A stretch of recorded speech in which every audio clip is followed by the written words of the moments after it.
Olá, essa é uma iniciativa da DED, da Comunhão Espírita de Brasília.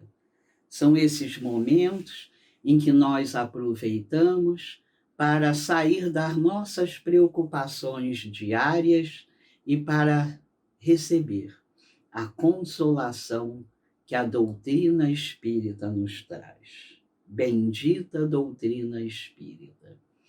Hoje, nesse exercício, nós vamos falar de alguém muito especial, de alguém que, nos dizeres de Joana de Ângeles, veio iluminar a Terra, o Sol de Assis, Francisco. Diz também Joana para não procurarmos São Francisco, dificilmente o encontraremos. Procuremos Francisco, aquele ser iluminadíssimo, aquele ser de bondade imensa, de leveza e de simplicidade. Procuremos Francisco, porque ele virá até nós. Aquele ser que fez o que apenas grandes almas fazem. Aquele ser que mais se aproximou dos testemunhos de Jesus. É Francisco, o Sol de Assis. Falar dele sempre nos deixa em dívida. São tantos os ensinamentos, são tantas as ocorrências que nós sempre vamos ficar devendo. A doação sua foi total. O desapego seu foi inimaginável ainda para nós, mesmo depois de tantas encarnações. Só não abriu mão de amar, só não abriu mão de nos ensinar a amar a simplicidade, a amar a toda a humanidade. Na perspectiva espírita, não podemos esquecer que Francisco é a reencarnação de João Evangelista. João, irmão de Tiago, que pescava junto com outros dois, Pedro e André, todos eles, tocados a seu tempo, se aproximaram de Jesus e se tornaram seus discípulos. É João, o único dos discípulos que vive até a velhice, é João que se torna o discípulo amado. É João, especialmente, a quem Jesus entrega sua mãe na hora da crucificação. Passado um certo tempo, quando a Terra vivia aqueles momentos terríveis da Inquisição, quando o planeta vivia seus piores momentos, é avaliado que chega o momento desse ser de luz voltar. Ele caminha pelas ruas desajeitadas de Assis e busca um lar que deve recebê-lo. Nós sabemos que os seres iluminados fazem seu planejamento reencarnatório com total liberdade, porque já sabem exercer o livre-arbítrio. É assim que Francisco procura em Assis e encontra aquele lar onde um abastado comerciante vivia com sua mulher Maria, que se afeiçoava cada vez mais ao Evangelho e tinha um berço ainda vazio. Francisco chega em 1182 para fazer parte da família de Pedro Bernardone. Vive até o ano de 1226. 44 anos que vive com uma saúde muito debilitada, fazendo a luz que até hoje chega a cada um de nós que se abre aos seus ensinamentos. É batizado com o nome de João por sua mãe. Seu pai estava viajando e ela lhe dá o nome de João. Mas seu pai estava viajando para a França, da onde volta ainda muito mais rico.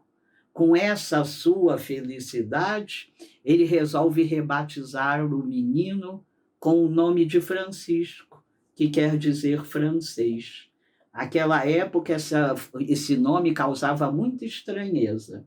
O nome Francisco, hoje tão normal, tão natural no mundo inteiro, vem justamente por essa alma iluminada por Francisco de Assis. Havia chegado à Terra para continuar a sua missão de iluminar a tudo, de iluminar a todos.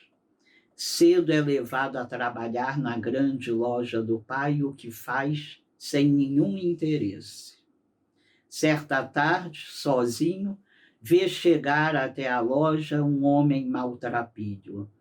Francisco, como um menino rico e mimado, jamais havia visto alguém tão mal vestido. O homem lhe pede uma ajuda por amor de Deus, e ele o repele rapidamente. O homem sai correndo e Francisco se vê tomado de um arrependimento que lhe machuca a alma. Segundo ele, depois foi o primeiro sopro divino que chegou até seu peito. Vai crescendo, adora histórias de cavalaria, ainda imaturo, ainda muito vaidoso, se alista na Guerra da Perúdia. Vai para a guerra até para escapar do convívio com o comércio do pai. Mas os planos da espiritualidade eram outros.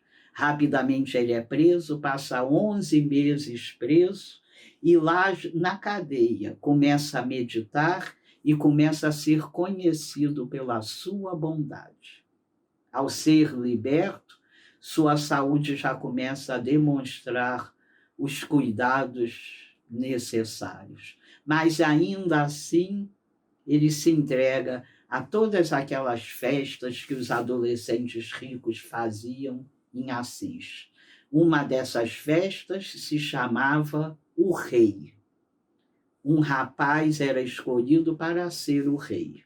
Claro que Francisco é escolhido por ser muito rico, e durante várias noites ele precisa fornecer um grande banquete à rapaziada toda dali, onde havia muita comida, muita bebida. Eles passavam mal e depois saíam pelas ruas estreitas naquela algazarra. Numa dessas noites, Francisco vinha atrás como o rei da festa. Foi-lhe confeccionado um cetro, e ele vinha fazendo aquelas poses de rei, aquela bagunça imensa, aquele barulho, quando, de repente, os amigos que vinham à sua frente notaram que ele havia parado. Voltando até ele, encontraram-no totalmente estacado, sem fala, sem condições de se movimentar. Tiveram que carregá-lo até sua casa e entregá-lo à sua mãe, que fica muito aflita. Sua mãe lhe dá um banho, lhe bota na cama, e durante dias Francisco fica nessa situação. Conforme vai se recuperando, Francisco diz que o que teve naquele momento foi a visita do Senhor, e que havia sentido uma doçura tão grande, inimaginável, que lhe tirara os movimentos e a capacidade de se comunicar.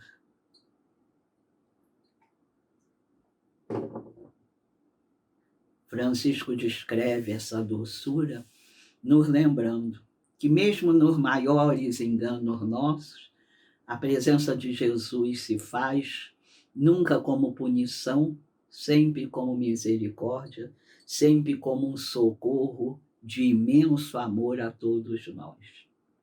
Ainda assim, muito imaturo, se alista numa nova guerra agora contra a Apúlia. Nesse caminhar para a guerra tem um dos seus primeiros sonhos, onde é instado por uma voz a servir apenas ao Senhor e não aos servos. Sendo assim, ele volta da guerra e recomeça a sua encarnação nessa trajetória de luz. Encontra a igrejinha de São Damião e lá vê um crucifixo diferente. Jesus crucificado de olhos abertos. Ao se ajoelhar e rezar para esse nosso irmão maior, Francisco vê os lábios do crucifixo se moverem e pedir a ele para reconstruir a igreja.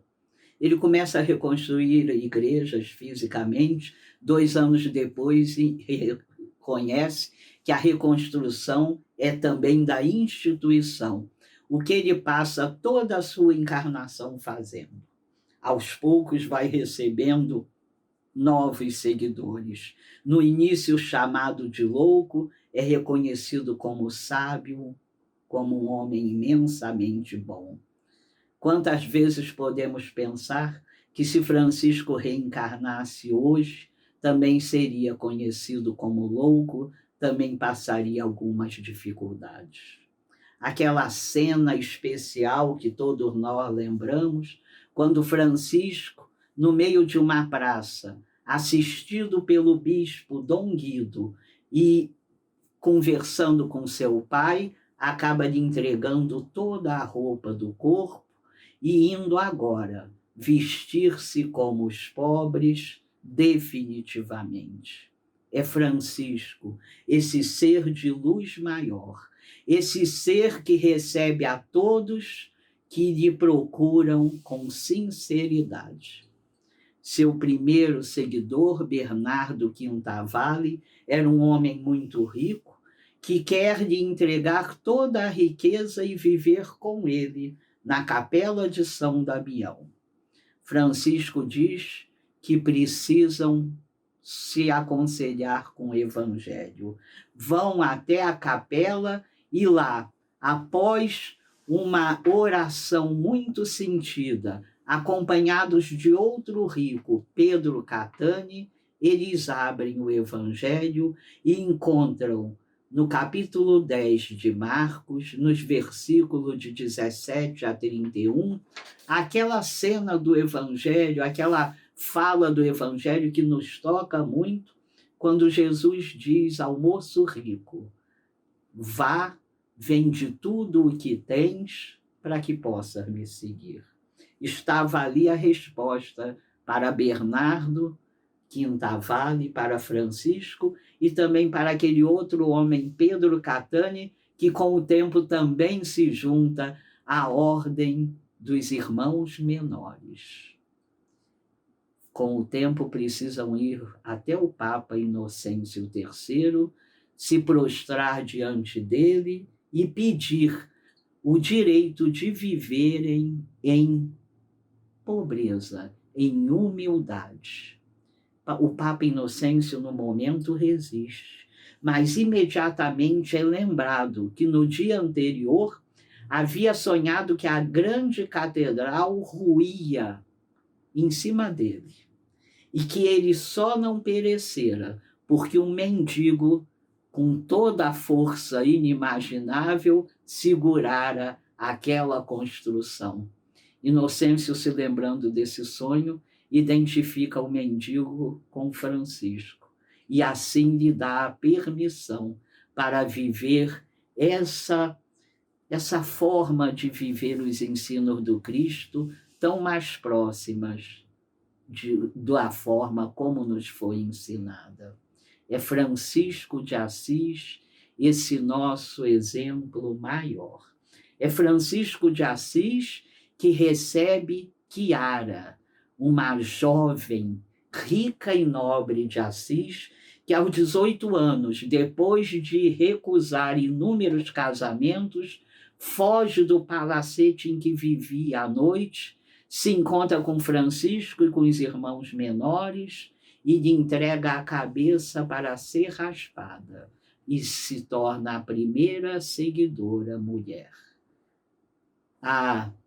Com a permissão de Francisco, funda a Ordem das Clarissas. Tempos depois, sua irmã Catarina, de 15 anos, faz o mesmo percurso.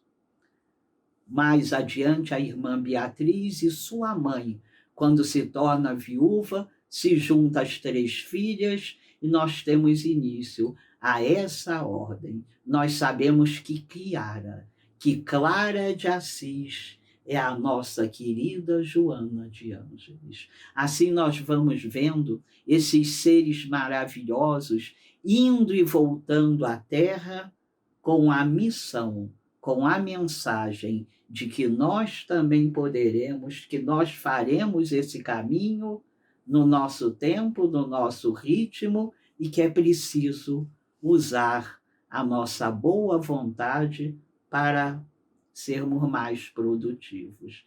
É Francisco de Assis, esse ser de amor imenso, de uma capacidade de se desapegar de tudo o que não interessa, que nos dá exemplos imensos. Em determinado momento, Francisco adota a cruz do Tau. O Tau é uma letra, é a última letra do alfabeto hebraico, a 9ª letra do alfabeto grego. Francisco resolve adotar o Tau para ele. Tem aqui a cruzinha de Francisco, a cruz do Tau. Ela é chamada de cruz de Francisco, ela é chamada também de cruz de Santo Antônio, o casamenteiro, que por ser franciscano também a adotou. Interessante a gente lembrar que lá no cordãozinho, 3 nós. Esses 3 nós têm a ver com os três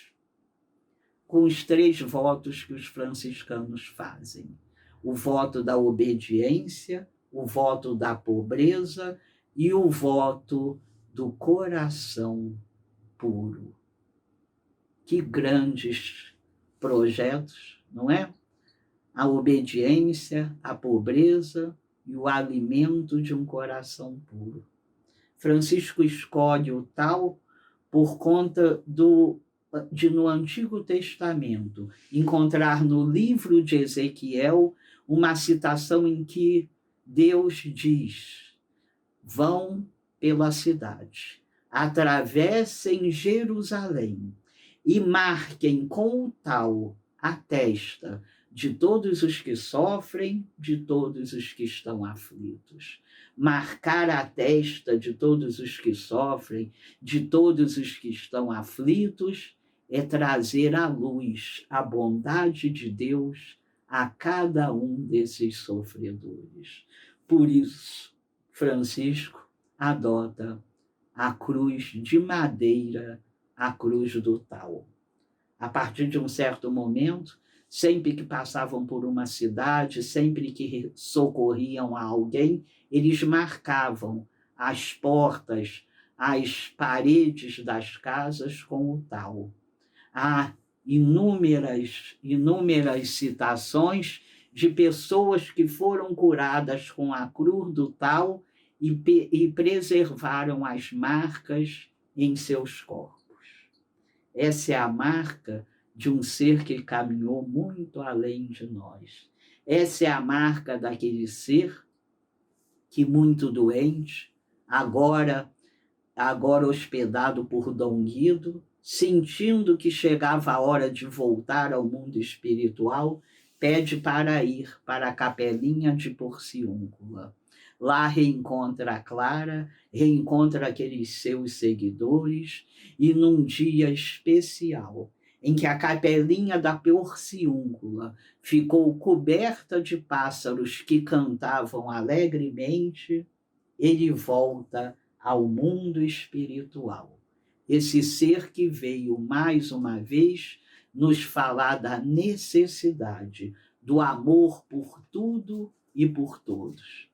Queria pedir permissão para ler algumas frasezinhas neste livro maravilhoso chamado Francisco, o Sol de Assis, de Divaldo Franco e César Braga Said, no último capítulo. Parece que foi ontem